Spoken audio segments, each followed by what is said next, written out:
Hello, everybody, and welcome to episode 17, is what Brent just told me.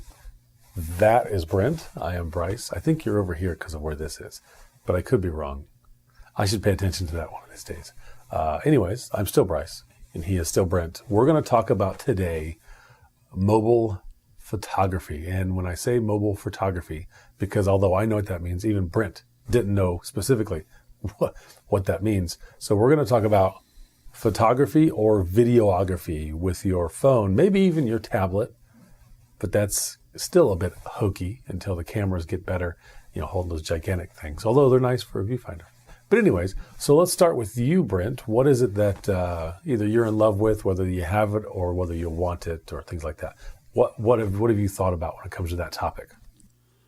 Well, the first thing that comes to mind is an app that I've had all the way back since the very first iPhone that I've had, which was the iPhone 4, which is Camera Plus.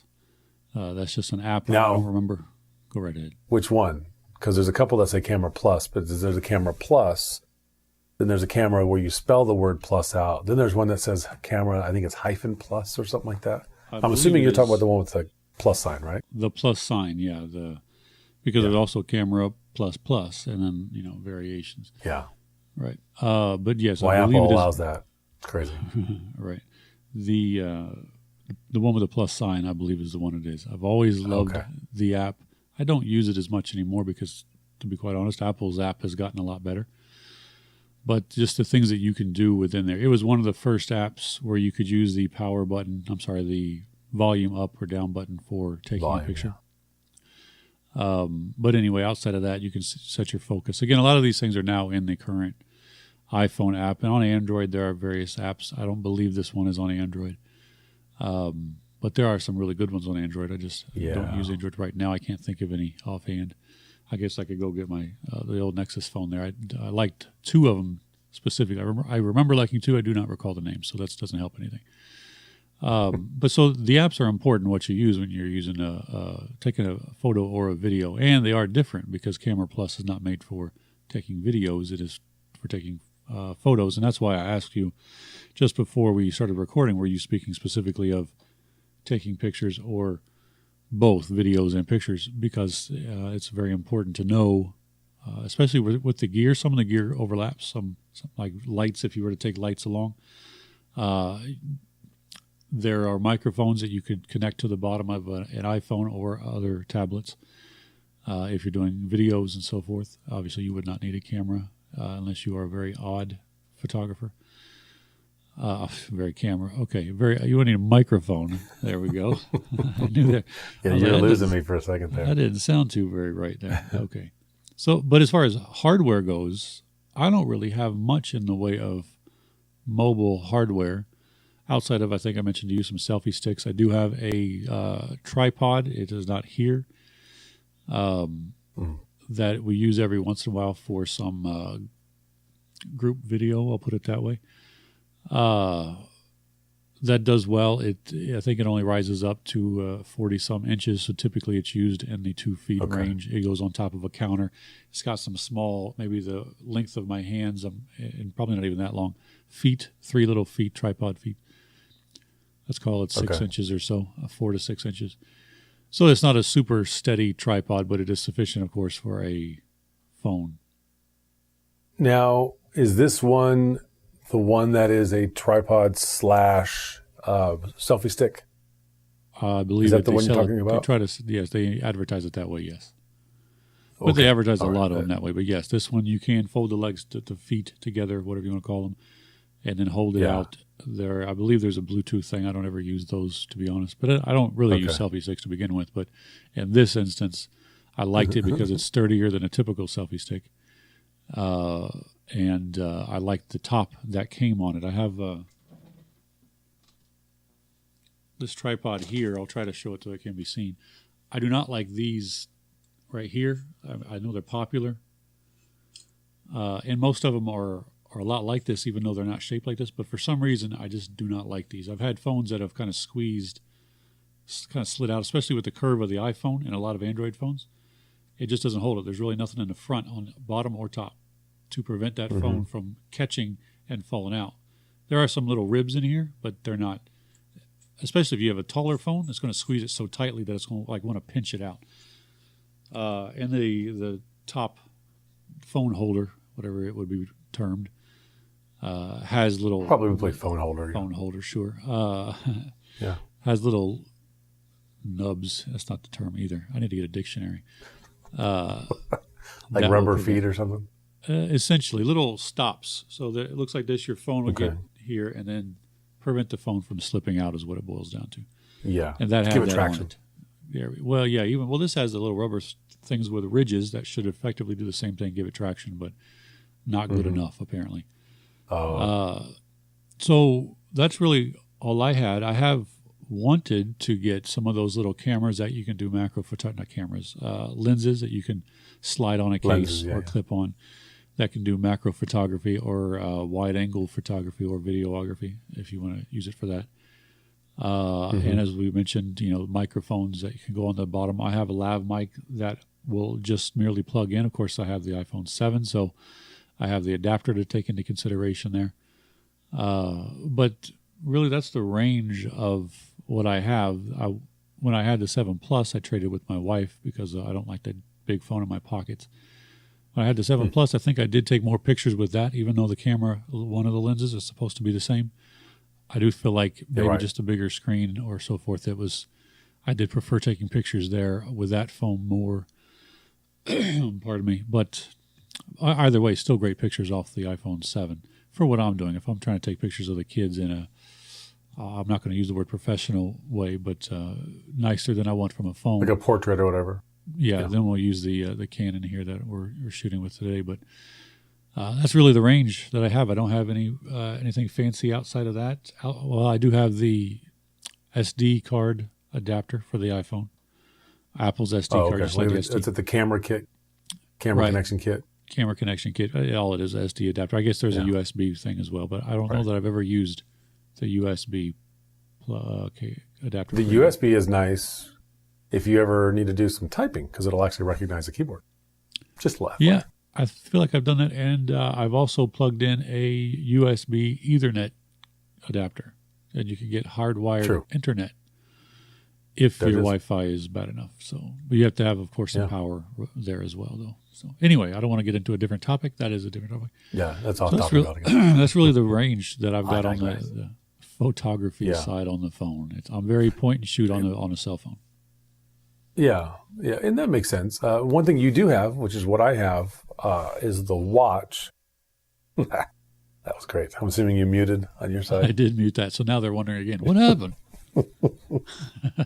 Brent's a sniffer. He's a sniffer, so he is. But he doesn't always tell me when he's muting, and I can't see him, so I don't know. Right. I have had people say that let's just move on. Didn't see me. I have had people say that didn't see me, that they could tell that I was in a location because they heard me sniffing. So That's funny. It is a known thing, yes. It's just you, yeah. So anyways, back to the thing. So with the Apple Watch, or as some of our family calls it, the iWatch. Actually, a lot of people call it that. And it bothers me every time. So I jokingly corrected them. But anywho, so you can connect to your iPhone and then control the camera. You cannot, I don't believe, I haven't tried it yet. I haven't tried it yet with the new software, I should say. You can't use the built-in camera apps to do video, but you can use it for standard photography. Now, it's odd that you can't because there are other apps that you can before you roll on too far, recording video. You can actually do that. I have done that, and with video. Okay, correct, and you can zoom with the words. I swear I could talk before I turn the camera on. The spinner dial thing, Jabby.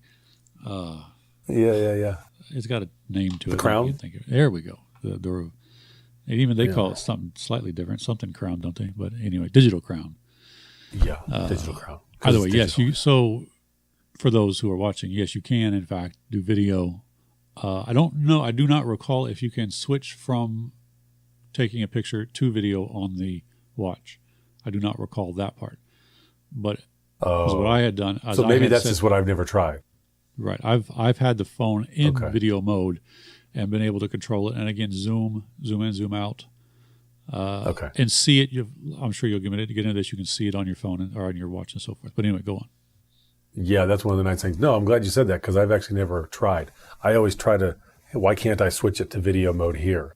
I've never even honestly thought about switching it to video mode there. And it's a rare case where I would even need video. I think there's been a few times here at work where I'm like, I'm using this camera. We have two Canon T5Is with some pretty good lenses, and that's what we use to shoot video here. But sometimes I like to just set my phone off on the corner to get almost like, not necessarily B-roll, but maybe some behind the scenes type footage. But even if I just walk over and set it up, sometimes it's mashed too close to a wall or something just to get a good, nice wide angle. So to use the phone to see it would be nice. But like I said, I didn't know you had to switch to video first to do it. When it comes to apps on the phone, Camera Plus is one of my old favorites. I forget the name of it.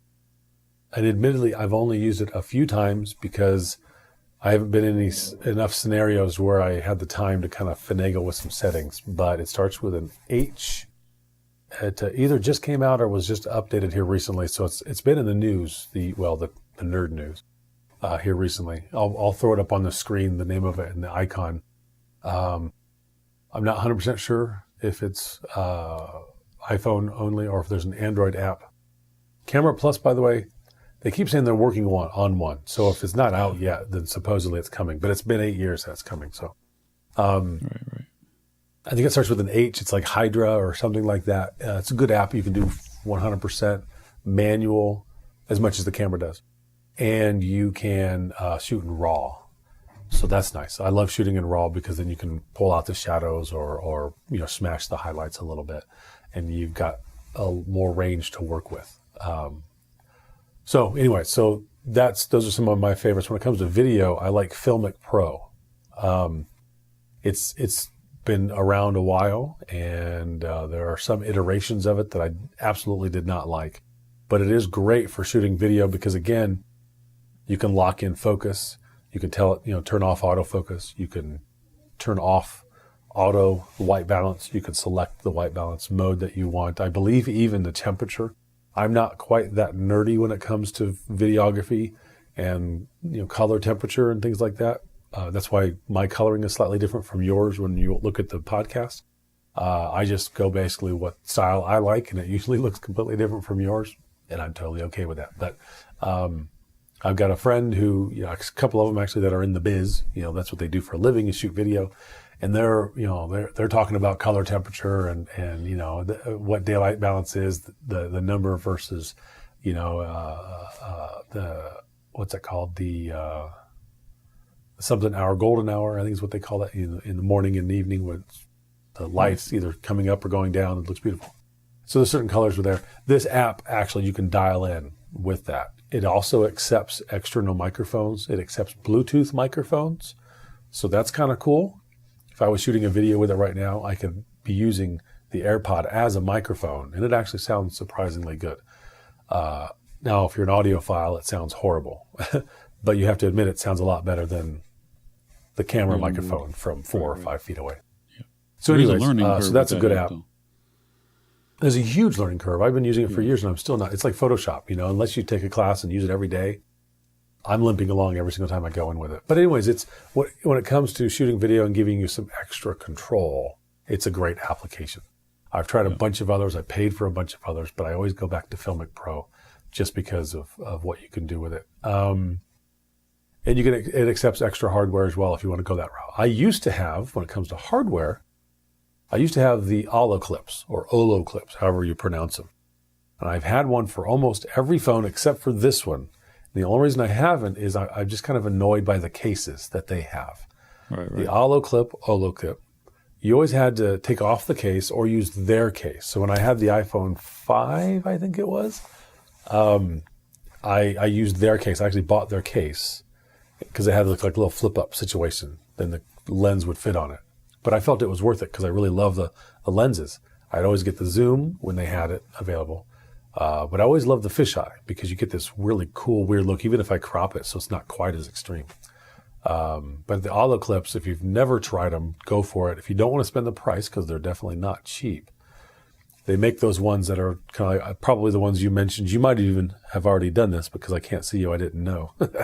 The ones that clamp onto your phone. And then in theory, as long as your case isn't too thick, you can actually use them with a case. And as long as your phone, isn't too far down on your camera lens isn't too far down, like towards the middle. It does have to be within a certain distance from one of the edges. But I bought a set of those for a friend here in town, and she loved them. They're not as clear as Aloe Clip, but for $5 or $10, whatever it is, I mean, just the fact that they're clear at all is pretty great. Another one that I don't have, but a friend of mine does, one of the videographers, he has the Moment lenses. They're actually more expensive than the Aloe Clip, but they're also better quality. They use Zeiss lenses. Again, you have to have the case. The case is actually quite a nice case, though. And I think it's called a bayonet connection. You kind of put and click it on, and then however many lenses you buy. I think there's a kit you can buy, or just buy the lenses separately. But really, really good quality when you have that. So there's extra lenses. Oh, my light went out, and it's plugged into a battery. Anyways, I probably still look okay. That was actually one of the things I was going to recommend. I'm not gonna now. I'm not gonna recommend it. Anyway, so let me kind of go to the basics when it comes to what I recommend. I've had a lot of friends and family and acquaintances, for that matter, ask. I always recommend, at the very least, a tripod. This is actually a tripod that came free with a battery or something. I don't even remember what it came with. There's not even a name on it, but it's just a simple little free thing. You've got your 1/4-20. That's the size of the threading for the camera mount. And it's not very strong. I mean, I can move this with you probably hear the clicking. Yeah. With my hands without even unlatching the lock. So you definitely don't want to put, an iPhone 6, 7, 8 Plus, the Pixel XL, some of the Samsungs, the bigger phones, you might actually not want to put on here. But of course, you can't put on here by default because the camera or the phones don't have 1/4-20s. Wouldn't it be cool? I mean, they took out the headphone jack. There's extra space. Put a 1/4-20 little female slot in there. Wouldn't that be awesome? That would be cool for about the 27 people that would use that. Yeah. I think it would be more like 38, personally. I have no records, no testing to back that up. Put them over the top then. Maybe. So this is it's called the ReadyCam. It's actually more expensive than it should be, but it's milled aluminium, as the British say. It does have the rubber kind of a stopper situation stuff inside here. I've got this guy, which is a. If you hold that back up, that little curve down in the front, which would prevent that phone from popping out. See how it almost makes a right here, right there, top and bottom. That's what I was talking about. On almost all of the ones that I have that I showed, you'll see when you receive the video, don't have that, and so my phone's just kind of squeeze and slide right out of there, or they'll be straight up and down at one point, but then next thing you know, they're either pointing slightly up or slightly down because of that sliding. So I do appreciate that type of stand that you're showing better. And this one is a screw on. It's not a spring or clampy situation. And so you're actually putting the phone in here and then you're clamping it down, which of course you can get quite aggressive and break something. So, just finger tighten just to hold it in place. But this goes as small as an iPhone 5 type. Hey, there you are. I see you. Hey, iPhone 5 type scenario, or all the way up to, the plus size phones, which is really cool, but it's super strong. I've dropped it numerous times. I can even barely tell where they've nicked the paint on it. But, so this is actually one of my favorite ones, but it probably gets used the least. Kind of ironic because it's so big and heavy. I use this guy maybe even the most, and it's literally, when you come to just being a clamp, you can't get anything closer to a clamp than this because it's a clamp. Right. Yeah, exactly. It has the rubber feet in here, but again, I'm using my phone, so I can't really use something to show. Maybe this battery, which we'll get into in a little bit. But it wraps around. But as you can see, that's still pretty good strength. So unless you're running with it, which I wouldn't recommend, it'll hold. And this thing is probably the weight of 3 or 4 big phones. But I use this guy with the tripod, which I have with me, and I'm going to get into that in a minute. But it has a 1/4-20 on the bottom, and it came with, if you are running, this. So it's a little handle, or a grip, some people call. And I actually use the grip with my action camera. I call it a NoPro because it's not a GoPro. This is an Akaso. It does 4K, Ultra HD 4K, but not very good. It does 1080p better, so I usually leave it in 1080p plus 5 or 8 megapixel images. That's a whole other topic, but anyways, that's what I use this with most of the time. I just hold it, but it came with the clamp situation. And it is still kind of a nice way to hold the phone, especially if you're doing video. It gives you just a little bit more stability than when you're doing this, with the phone. And it has also a 1/4-20 on the bottom. So if you needed to, you could thread it onto a tripod, and then there's your connection. So, but any type of a clamp like this, you've got this guy, you've got this guy. I don't know if this is what you were showing earlier because I didn't see it, but this right here, this is the springy situation, maybe what you're talking about. This does have two super tiny little lips on it to hold it. And this one actually won't get big enough for a plus size phone. This came with this, which I'll talk about in 2 seconds.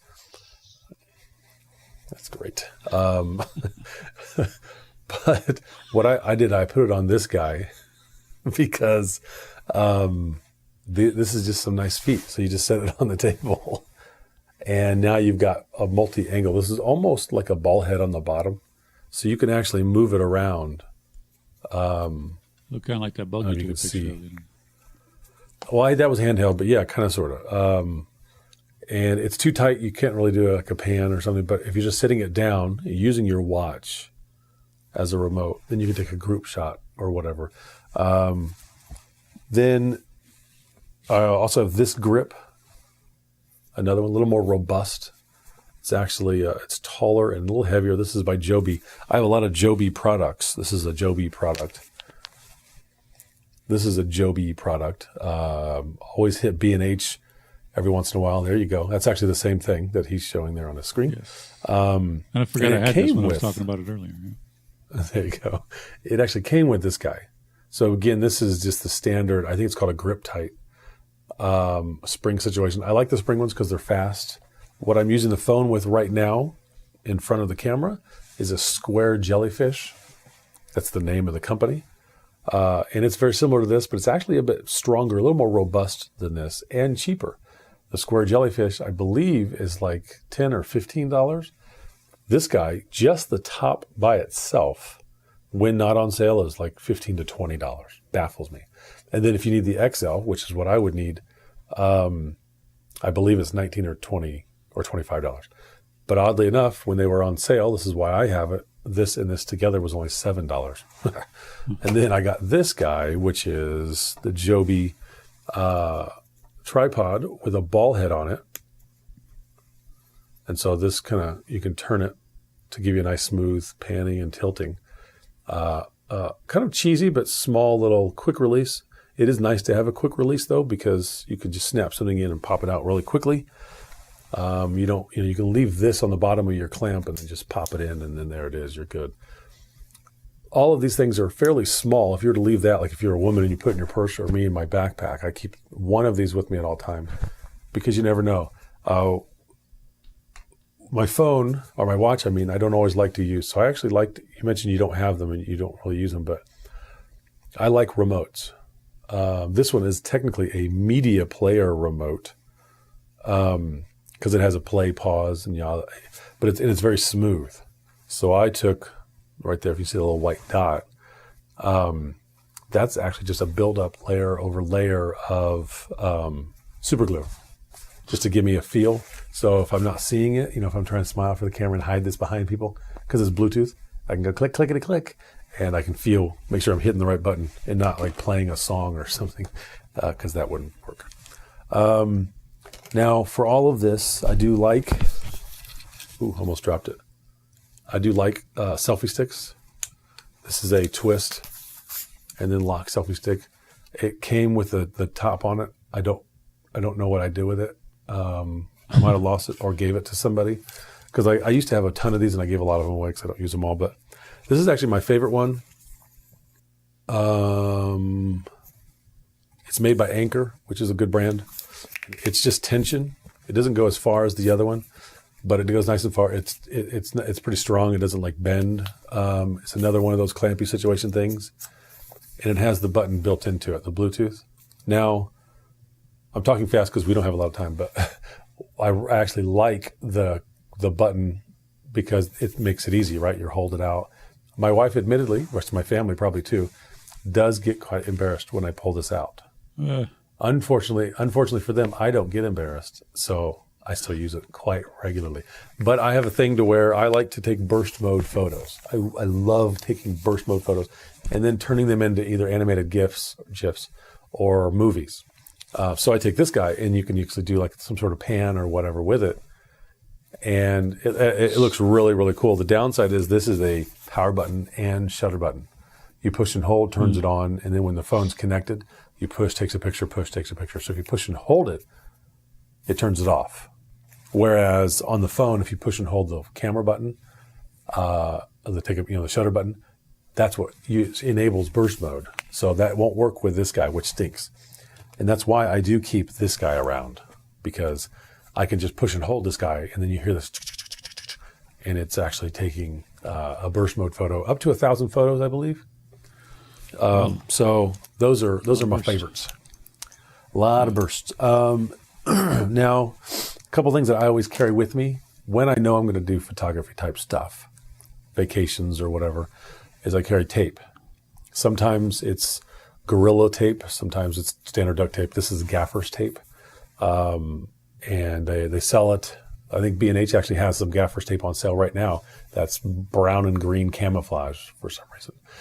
This is just standard black. I would like to probably get pink and yellow and maybe even like a fluorescent green, just so it'll stand out a little better sometimes. But this is nice because if you're going to hook something on something and you think it might fall, maybe I'm going to use, well, I dropped it, so I used the other one. Maybe you're going to hook this onto something because you don't have the full-on tripod, but you have this. So you can tape this to another pole or even to a wall. Gaffer's tape is actually pretty strong as long as there's not a lot of wind or some other type of resistance. Right. But I also love taking time lapse with the phone. I did a really cool one, at least I think so. Maybe I'll throw it in the video of, I was out in Joshua Tree National Park, and I did a time lapse of the sunset with the clouds. To do that, although I already had pretty good battery, time lapse take forever. 30 minutes sometimes equals only 10 to 15 seconds of video, depending on what you've output it as. So I always like to plug in, I think we've talked about batteries a little bit already, some sort of battery bank. I used this one, and I usually put it in some sort of bag that has a hook and just like hang it on the tripod. But that also is nice where this comes into play. You can even just tape this to the tripod, plug this into the camera, and now you have a ridiculous amount of battery. This is 20,000 or 21,000 milliamps. The camera comes with 3,000, so something, 7 times more battery. Don't they have? And if you're good, those we have 29. We're at 29 minutes, but don't they have the handhelds that you showed earlier? The handles. Don't they have those with batteries in them as well?